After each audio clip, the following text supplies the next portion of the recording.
ہم نے تو جانوروں کو بھی پیچھے چھوڑ دیا. جانور کتنا مصطفیٰ کہتا ہے.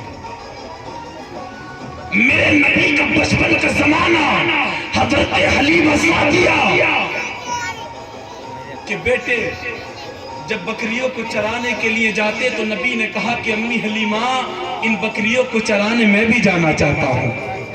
یہ بولو ذرا مسکرا کے, ان کو چرانے میں بھی جانا چاہتا ہوں. تو کہا کہ بیٹا کیوں بیٹا؟ کہا کہ نہیں ہم بھی جانا چاہتے. اجازت ملی نا. پہلے جب حضرت حلیمہ کے بیٹے بکریوں کو چرانے جاتے تھے تو جیسے بکریوں کو آگے بڑھایا تو بکریاں بھاگنے لگتی تھی. مگر جب آپ مصطفیٰ بکریوں کے ساتھ جا رہے ہیں تو بکریاں میرے نبی حضرت حلیمہ کے قریب کھڑے ہیں, بکریاں آگے ہیں. جب بکریوں کو حلیمہ کے بیٹے نے کہا کہ چلو تو بکریاں آگے کو نہیں بڑھتی, بکریاں آگے کو بڑھنے کا نام نہیں لیتی. حضرت حلیمہ کے بیٹے پریشان ہو گئے, کہنے لگے کہ امی روز تو بکریاں کھلتے ہی بھاگتی ہیں, آج بکریاں آگے کو کیوں نہیں بڑھی؟ تو حضرت حلیمہ نے کہا تو بیٹا یہ بڑھیں گی بھی نہیں. آج اگر بکریوں کو آگے بڑھانا ہے تو بکریوں سے آگے اپنے بھائی محمد کو کر دو. اس لیے کہ بکریاں محمد کے آگے نہیں چل سکتی, یہ تو محمد کے پیچھے پیچھے چلے. ہے کوئی اتنی شان والا؟ یہ محمد کے آگے نہیں بلکہ یہ بکریاں تو محمد کے پیچھے چلے. جانور بھی کتنی تعظیم کرتے ہیں نبی کی, جانور بھی کتنا ادب کرتے ہیں مصطفیٰ کا. ایسے ہی بکریاں چرانے کا سلسلہ چلتا رہا. میرے نبی کی اچانک سے طبیعت علیل ہو گئی. جب طبیعت علیل ہوئی نا تو مصطفیٰ جنگل ایک دن نہیں پہنچے, 2 دن نہیں پہنچے, 3 دن نہیں پہنچے. ایسے ہی کئی ایام جب گزر گئے تو جنگل کے جانور تو مصطفیٰ کی زیارت کے لیے ترس گئے تھے, مصطفیٰ کے دیدار کے لیے بے قرار تھے جنگل کے جانور. تو جنگل کے کچھ شیروں نے مصطفیٰ کی بکری کو اٹھا لیا, بکری کو اٹھا لیا نبی کی. اب جب حضرت حلیمہ کے بیٹے جب گھر آئے نا تو آ کر کے کہنے لگے کہ امی آج اپنی بکری کو جنگل کے شیروں نے اٹھا لیا, جنگل کے جانور اٹھا کے لے گئے, شیر ہماری بکری کو لے گئے. تو میرے نبی نے فرمایا کیا میری بکری کو شیر اٹھا کے لے گیا؟ یہ کیسے ہو سکتا ہے؟ میرے نبی نے فرمایا کہ چلو ہم چلتے ہیں. میرے نبی جب جنگل میں پہنچے میرے نبی کی بھاشا کو, میرے نبی کی زبان کو سارے جنگل کے جانور سمجھتے تھے اور میرا نبی سارے جانوروں کی زبان جانتا تھا. میرے نبی نے جانوروں کو آواز لگائی تو جنگل کے سارے جانور ایک جگہ جمع ہو گئے, سارے جانور ایک جگہ اکٹھا ہو گئے. مگر جو جانور مصطفیٰ کی بکری کو اٹھا کے لے گئے ابھی وہ نہیں آئے. سب سارے جانور جمع ہو گئے تو میرے نبی کریم صلی اللہ علیہ وسلم نے دیکھا تو جنگل کے جانور مصطفیٰ کی بکری کو اپنی پیٹھ پر اپنے سروں پہ بٹھا کر کے لا رہے ہیں, اپنے سروں پہ بٹھا کر کے لا رہے ہیں. جب لے کر کے آئے بکری کو رکھا مصطفیٰ کے قریب اور مصطفیٰ کے قدموں میں جھک گئے. شیر نبی کے قدموں میں جھک گئے تو میرے نبی نے فرمایا اے شیرو, جنگل کے جانوروں تم نے بکری کو کھایا نہیں, تم کیوں اس کو اٹھا کر کے لے گئے تھے؟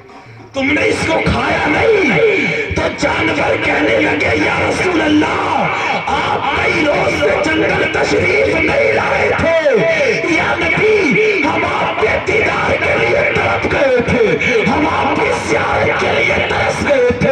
ہماری آنکھیں یا نبی آپ کے چہرے کو دیکھنے کے لیے تڑپ رہی تھی. تو ہم نے آپس میں مشورہ کیا کہ چلو نبی کی بکری کو اٹھا لیتے ہیں, جب نبی بکری کو چھڑانے آئیں گے تو اسی بہانے غلاموں کو مصطفیٰ کا دیدار ہو جائے.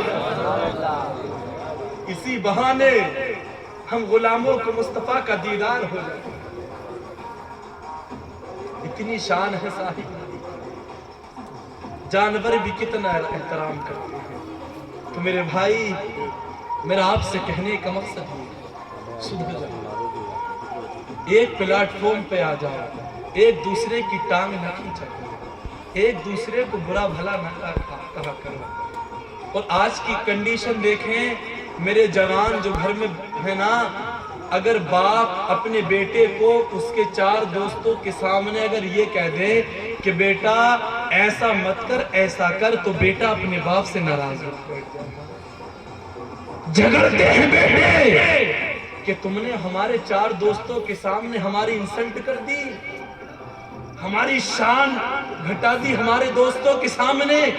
آج میں ان قوم کے بیٹوں سے یہ سوال کرنا چاہتا ہوں، آج تو اپنے باپ سے سوال کر رہا ہے، شرم آنی چاہیے، غیرت آنا چاہیے۔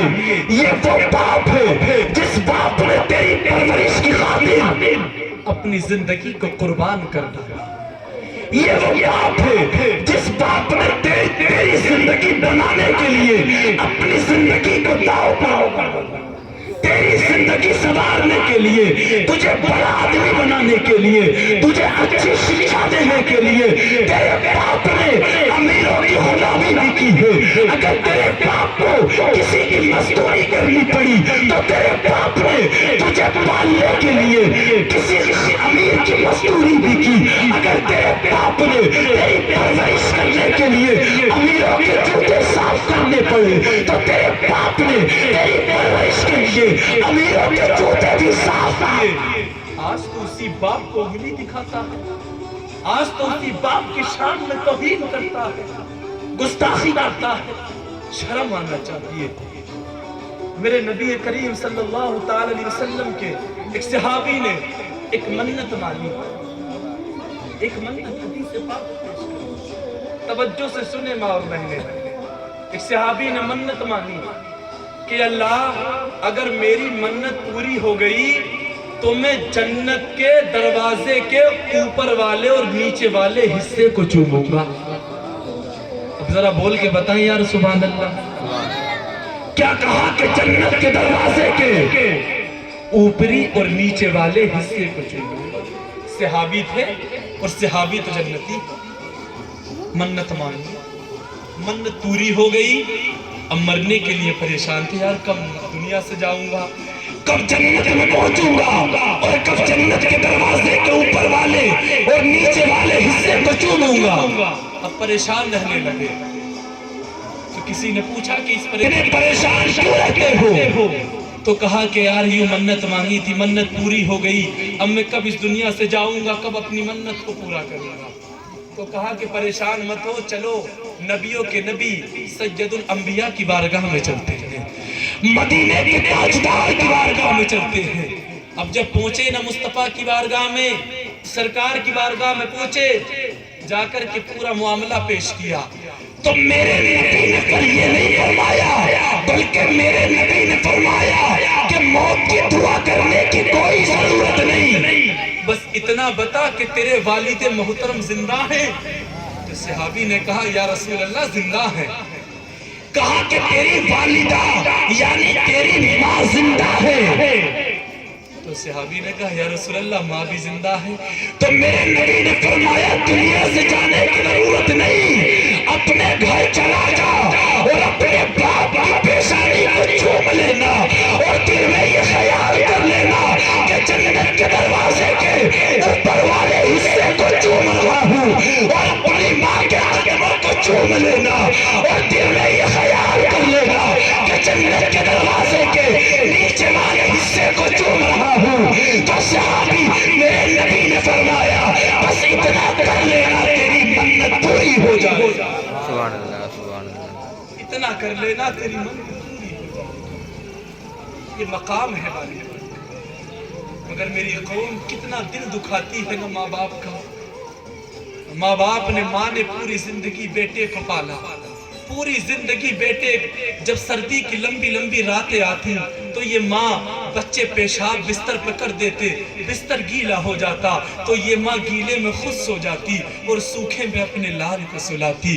یہ سوچتی کہیں میرے بیٹے کو سردی نہ ہو جائے، یہ ماں سوچتی کہیں میرے لخت جگر کو ٹھنڈ نہ لگ جائے، کہیں اس کی طبیعت خراب نہ ہو جائے، کہیں اس کو بخار نہ آ جائے.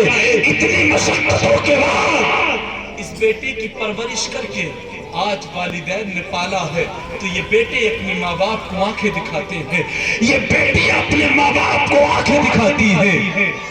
اور قوم کے اس وقت کے حالات میں آپ کو بتاؤں، بعض بیٹے اور بیٹیاں اتنے نافرمان، اتنے نااہل، اتنے نالائق ہو گئے کہ انہی ماں باپ کے سامنے جب بیاہ شادی کا وقت آتا ہے تو سینہ اٹھا کر کے کہتے ہیں کہ بابا شادی کریں گے تو فلاں کی بیٹی سے کریں گے.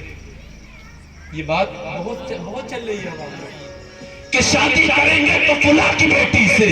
ارے تمہیں شرم نہیں آتی ایسی بات اپنے باپ سے کرتے ہوئے، ایسی بات اپنی ماں سے کرتے ہوئے؟ جو باپ پوری زندگی تیرے سیرے کے سپنے سجاتا رہا، جو ماں پوری زندگی تجھے دلہا بنانے کے خواب دیکھتی رہی، آج تو نے اس باپ کے سپنوں کو توڑ ڈالا. یہ جملہ کہہ کر کے اس ماں کے دل کو دکھا ڈالا. جب تم اپنے ماں کے ماں باپ کے دل کو دکھاؤ گے، سوچو تم سے تمہارے مصطفیٰ کیسے راضی ہوں گے، تم سے تمہارا رب کیسے راضی ہوگا.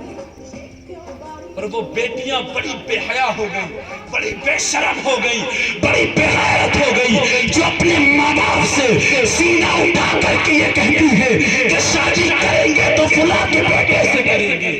شرم آنا چاہیے، غیرت آنا چاہیے ایسے جوان بیٹوں کو، ایسی جوان بیٹیوں کو جو اپنے ماں باپ سے یہ کہے کہ شادی کریں گے تو فلاں کی بیٹی سے کریں گے، شادی کریں گے تو فلاں کے بیٹے سے کریں گے. یہ کردار مصطفیٰ نہیں ہے، یہ پیغام میرے نبی نے نہیں دیا. بتاؤں کیا پیغام دیا میرے نبی نے؟ کیا پیغام دیا میرے نبی نے؟ جب میرے نبی کا رشتہ لے کر کے حضرت خدیجہ نے اپنی سہیلی حضرت نفیسہ کو بھیجا، حضرت نفیسہ جب آئی تو میرے مصطفیٰ ایک بازار سے گزر رہے تھے.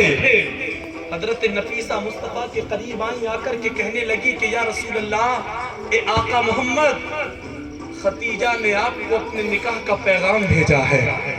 تو میرے نبی نے یہ نہیں کہا کہ رشتہ قبول ہے، میرے نبی نے فرمایا اے نفیسہ جاؤ، جا کر کے اپنی سہیلی خدیجہ سے جا کر کے کہہ دینا کہ شریفوں کے رشتے کبھی بازاروں میں طے نہیں ہوتے.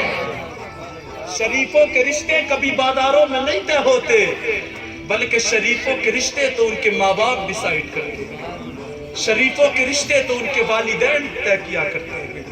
تو میری قوم، اپنے حالات کو سدھارنے کی ضرورت ہے، اپنے آپ کو بدلنے کی ضرورت ہے. میں دعا کرتا ہوں پروردگار عالم میری گفتگو کو اپنی بارگاہ میں قبول و منظور فرمائے.